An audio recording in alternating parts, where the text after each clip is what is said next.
Deputy Governor for the Reserve Bank appointed. Two more changes at the Reserve Bank, where the federal government has tapped the Bank of England's Andrew Hauser to be the new Deputy Governor of the Reserve Bank of Australia from early 2024. For more, I spoke with independent economist Saul Eslake. Saul, what do we know about Andrew Hauser? At this stage, we know what's in his official biography, and in the Reserve Bank's announcement today, he's the Executive Director Markets of the Bank of England with 30 years experience at Britain's central bank. He's the equivalent of the Reserve Bank's Chris Kent, who was apparently one of the internal candidates for this position, but the government has decided to give it to an outsider. This is only the second time that there's been an outside appointment to the senior echelons of the Reserve Bank. The other one was Bernie Fraser's appointment as governor by Paul Keating in 1989. This is the first time that I'm aware that someone from outside Australia has been appointed to such a senior position within the Reserve Bank. So why do you think the government looked offshore instead of appointing someone internally or here from Australia? I suspect there are two reasons. One is that the government will have been looking for some new blood to help bed down the changes to the Reserve Bank that are going to flow from the review that was conducted last year and which the government will be legislating this week. And he'll be in a position to give outside experience to Governor Michelle Bullock as she seeks to shake up the Reserve Bank's culture, as she indicated she wanted to do last week.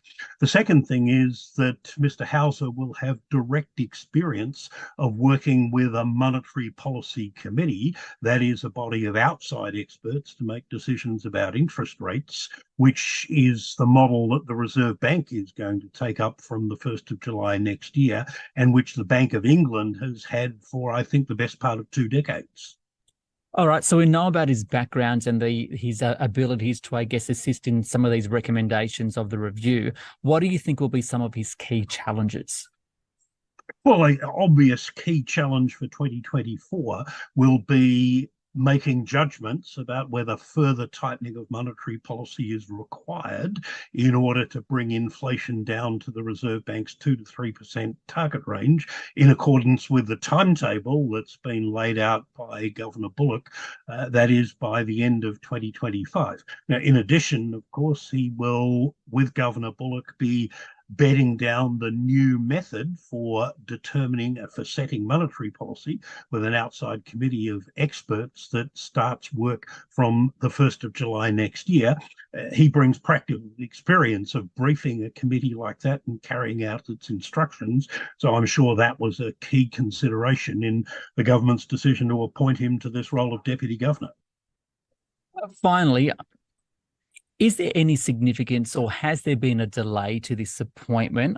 Or do you think there would be any, I guess, rumblings within the RBA in an external appointment, given that, for example, we saw Michelle Bullock move from deputy to governor quite quickly, and then we saw a few other resignations and moves within the RBA beforehand?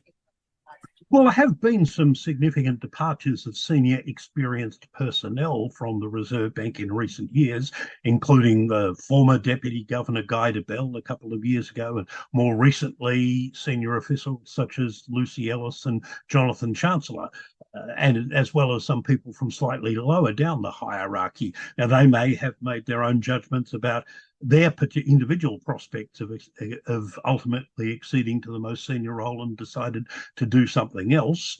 But I wouldn't read anything particular into the fact that it took the government a few months to arrive at Mr. Hauser's nomination. And if they had made an in-principle decision to seek an external appointment, and particularly someone from outside Australia, it's understandable that it would have taken some time to identify the right candidate and to persuade him in this instance that he should move halfway across the world to take up this position.